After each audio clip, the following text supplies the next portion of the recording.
जी नाज़रीन, मैं आपको अपने प्लेटफॉर्म पे खुशामदीद कहता हूँ। नाज़रीन, हम क्योंकि एजुकेशन सिस्टम के हवाले से बात कर रहे हैं, तो इस पूरी दुनिया के जो मुख्तलिफ़ ममालिक में मुरव्वज एजुकेशन सिस्टम हैं, उनको हम स्टडी कर रहे हैं। और इस प्रोजेक्ट में जब हमने काम शुरू किया तो महसूस किया कि ये मुमकिन ही नहीं कि हम रिलीजन्स को सेपरेट करके इस एजुकेशन का जो मुतालिया है, इस पे जो स्टडी है, जो रिसर्च है, उसको कंप्लीट कर सकें। जब हमने रिलीजन को स्टडी करना शुरू किया तो फिर हमें ये भी महसूस हुआ कि ये भी मुमकिन नहीं कि हम इंसानी ज़िंदगी को और कौमों को, मुल्कों को, जो गवर्नमेंट्स हो, उनको, सियासत को, तमद्दन को, मईशत को, माशरत को हम इन रिलीजन से सेपरेट करके हम अगर स्टडी करें तो ये मुमकिन नहीं।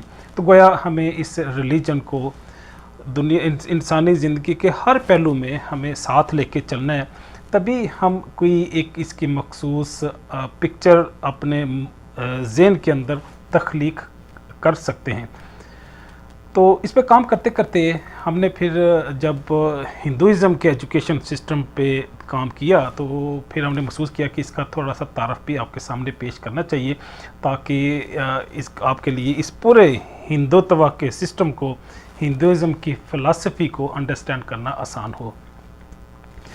जो हिंदू रिलीजन है, ये कुछ जो स्कॉलर्स हैं वो समझते हैं कि दुनिया का सबसे कदीम तरीन मज़हब है। अगरचे इससे भी ज़्यादा पुराने मज़हब ईरान के अंदर मौजूद हैं, लेकिन ये भी उन कदीम मज़हब में है जो पुराने मज़हब हैं। तो इसका जो स्टार्ट हुआ, वो जो मुख्तलिफ़ रेफरेंसेस हमारे पास हैं, कुछ लोग कहते हैं कि 2300 बिफोर क्राइस्ट से ये 1500 बिफोर क्राइस्ट के दरमियान, ये तकरीबन 800 ईयर्स के दरमियान इस स्पैन में इसका एवोल्यूशन हुआ और ये एक मज़हब की शक्ल में इंडो पाक में मार्ज़ वजूद में आया। और इसकी किसी प्रॉफिट के साथ, किसी नबी के साथ कोई कनेक्शन अभी तक एस्टेब्लिश नहीं हुआ। हिंदुइज़्म के पास कोई आसमानी अल्हामी किताब भी नहीं है, तो गोया ये इब्राहिमी मज़हब की कैटेगरी से भी बाहर है। इब्राहिमी मज़हब में दुनिया के 3 मज़हब आते हैं, उसमें ज्यूइज़्म है, क्रिश्चियनिटी है और इस्लाम है। ये 3 मज़हब हज़रत इब्राहीम अलैहिस्सलाम पे क्योंकि यकसू हैं, उन पे इत्तफ़ाक़ करते हैं, तो इनको तीनों को इब्राहिमी मज़हब के नाम से याद किया जाता है। लेकिन ये हिंदुइज़्म जो है, ये इब्राहिमी मज़हब से आउट है, ये इसमें शामिल नहीं है। ना इनके पास कोई होली बुक है, ना इनके पास कोई प्रॉफिट है कि जो अल्लाह के मैसेंजर्स हैं, जो अंबिया हैं, उनके साथ भी इनका कोई कनेक्शन एस्टेब्लिश नहीं हुआ। ये तौहीद पे यकीन नहीं करते। इनके हज़ारों गॉड हैं, लेकिन जब हमने लिटरेचर को फर्दर एक्सप्लोर किया तो इनके 7 बड़ी कैटेगरी हैं। ये बड़े बड़े जो खुदा हैं वो इनके 7 हैं। सबसे बड़ा जो खुदा है वो बराना है, जिसने इस कायनात को तख्लीक किया। हम तो खैर समझते हैं कि ये अल्लाह पाक की तख्लीक है, उसने पूरे कायनात को तख्लीक किया, लेकिन हिंदुइज़्म के मुताबिक बराना ने इस कायनात को, इस दुनिया को बनाया। और जो विष्णु है, विष्णु इस दुनिया का प्रिजर्वर है। उसके 2 अशकाल हैं, 2 फॉर्म्स हैं जिससे वो दुनिया के सामने आता है। एक रामा है, एक कृष्णा है। तीसरा शिवा है जो डिस्ट्रॉय करता है इस दुनिया को। लक्ष्मी है, दौलत को, रिसोर्सेज को डील करती है। सरस्वती है जो नॉलेज, इंफॉर्मेशन और डाटा को डील करती है। फिर दुर्गा काली है जो शक्ति को डील करती है। इस तरह को चंद्रयाना है, गणेश है, सूर्या है। ये 7वीं कैटेगरी है। तो गया ये 7 बड़े बड़े जो इनके गॉड हैं। इनकी बुक्स 4 हैं जो इनको फॉलो करते हैं, जिनको ये होली स्क्रिप्ट समझते हैं। और इनकी सबसे जो पुरानी बुक है वो वेदास है, फिर उपनिषद है, फिर भगवत गीता है।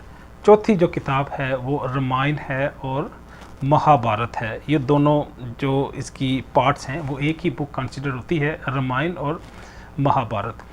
इनके अगर रिचुअल्स देखें, प्रैक्टिस देखें कि ये हिंदुइज़्म किस तरह से परफॉर्म किया जाता है, तो इनके प्रैक्टिकल फॉर्म में योगा है, मेडिटेशन है जिसको ज्ञान भी कहते हैं, फिर पूजा है, और फिर फेस्टिवल्स हैं। जो चौथा पार्ट है वो फेस्टिवल्स हैं, वो चाहे होली हो, दिवाली हो, ये इनके रसूमात हैं। हिंदुइज़्म में क्लासेस भी हैं, अगर चाहे ये दुनिया के बाकी भी हिस्सों में मौजूद हैं, वो अफ्रीकन हो, इजिप्शियन हो, जो अरब हों, यूरोपियन हों, इन्होंने कौमियत की बुनियाद पे, अपने स्किन के कलर की बुनियाद पे, लैंग्वेज की बेसिस पे, इलाके की बुनियाद पे इंसानों को तकसीम किया हुआ है। गलत है, मैं नहीं मानता उस चीज़ को, नहीं होना चाहिए। लेकिन यहाँ पे जो हिंदुइज़्म में उन्होंने मज़हब के अंदर उन्होंने इंसानों की तखसीस की है। हम तो खैर इसको इस्लाम की भी नफ़ी समझते हैं, जिसने किसी गोरे और काले की कोई तखसीस नहीं की, कि हमें कुरान ने भी एक असूल दे दिया कि वजअलनाकुम शऊबन व क़बाइल लिताअरफ़ू, सिर्फ तारफ़ की हद तक अल्लाह पाक ने कबीले बनाए, और अल्लाह ने एक माँ से, एक बाप से हमें तख्लीक किया। इन्ना खलक़नाकुम मिन ज़करिन व उन्सा, हमने एक बाबा से, एक माँ से इंसान की तख्लीक की। तो गोया जो हमारा दीन है, मज़हब है, इस्लाम है, उसमें कोई तखसीस नहीं है। गोरे काले, बड़े छोटे की एक रिस्पेक्ट के लेवल पे तो हो सकती है, लेकिन बहरहाल उनमें इंसानियत के लेवल पे, हकूक़ के अतबार से, फ़राइज़ के अतबार से कोई तखसीस नहीं है। लेकिन हिंदुइज़्म में बहरहाल ये 5 क्लासेस मौजूद है। सबसे बड़ी जो ऊंची क्लास है वो इनके ब्राह्मण हैं। जो ब्राह्मण के बाद इनके खश्तरी हैं, जो जंगजू हैं, जो जंग करते हैं, जो मुल्क का, कौम का दफा करते हैं। फिर वेश हैं, जो ताजर हैं, जो किसान हैं, मर्चेंट हैं, बिजनेसमैन हैं। चौथी क्लास इनकी लेबर क्लास है, जिनको शूदर कहते हैं, और आखिरी क्लास दल्लत है, जिनको ये सबसे ज़्यादा रुसवा करते हैं अपने माशरे के अंदर। इनके कुछ रिचुअल्स हैं, कुछ अकायद हैं, कुछ बिलीव हैं। जो सबसे बड़ा इनका अकीदा है वो धर्मा का है, ओब्लिगेशन, रिस्पॉन्सिबिलिटीज़, उनको धर्मा कहते हैं। और फिर इनका दूसरा जो अकीदा है वो कर्मा का है, ये डीड्स हैं, अमाल का है, कि किस तरह से आप अपनी ज़िंदगी को आप गुजारते हैं। तीसरा इनका समसरा का है। समसरा मीन एक इंसान दुनिया में आया, फिर जब गया तो उसके दोबारा फिर रीबर्थ होती है। ये भी इनकी एक फ़िलासफ़ी है जिसको समसरा कहते हैं। चौथा मोक्षा है, अच्छे अमाल हैं तो वो कोई अच्छी फॉर्म में सामने आ जाएगा, अगर बहुत अच्छे हो जाएंगे तो फिर वो इस साइकिल से निकल जाता है और उसको मोक्षा कहते हैं। फिर ब्राह्म का एक अकीदा इनके अंदर मौजूद है कि पूरी कायनात में एक एनर्जी है जो इसको रेगुलेट करती है। तो गोया ये आज हमने हिंदू एजुकेशन सिस्टम का एक सरसरी सा मुताला किया, और वो एनालिसिस मैंने आपके सामने पेश करने की कोशिश की। उम्मीद है ये आपकी जो इन्फॉर्मेशन है उसमें इजाफे का सबब बनेगा। इजाज़त चाहूँगा। अल्लाह हाफिज़।